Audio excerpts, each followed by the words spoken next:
America's efforts to expand its influence here in Asia is taking a hit.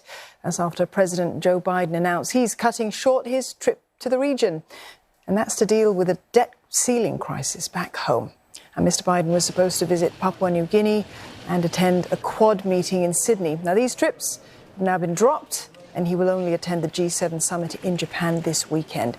President Biden has downplayed the reshuffling of his schedule, though he says that the nature of the presidency is addressing many critical matters all at once.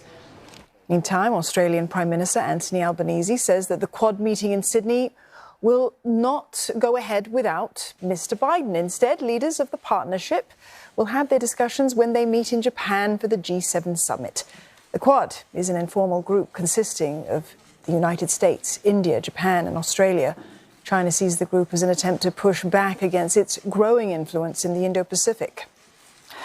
For more, Nick Harper joins us. He's live in Washington, D.C. Nick, President Biden's planned trip to Papua New Guinea, it would have been the first by an American president, but now that visit's off. Could this mark a setback, though, for Washington's bid to perhaps increase its influence in the Pacific amid China's growing presence in the region? Well, Dawn, it's certainly not going to help. Yeah, it's not going to help. Expectations for this trip were high. President Biden was only going to be landing for about 3 hours, a very brief visit, but it was going to be historic.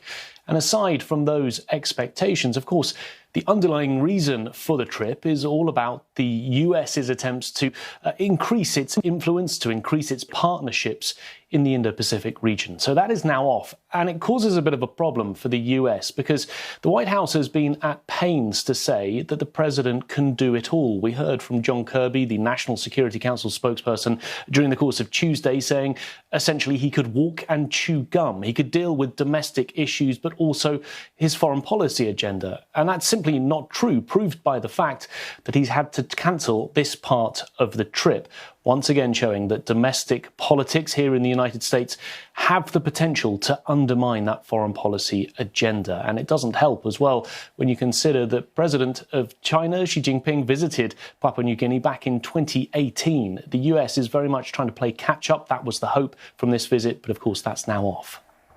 Well, President Biden is preoccupied with the US debt ceiling crisis, and there are growing worries about what this is going to mean for the global economy as well, Nick. But just how bad is it? How are negotiations going?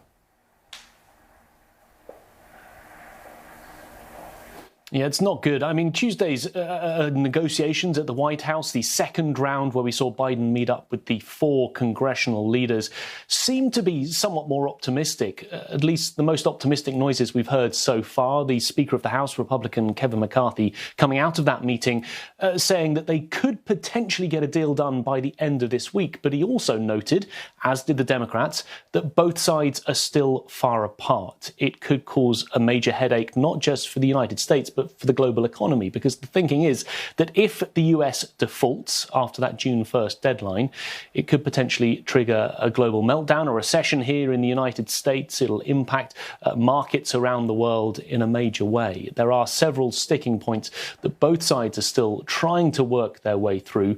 There is some hope that could be done in the next few days, but there's no exact clear path as it stands at the moment. Global markets will be hoping for better news. Nick, thank you for that. Nick Harper there in Washington, D.C.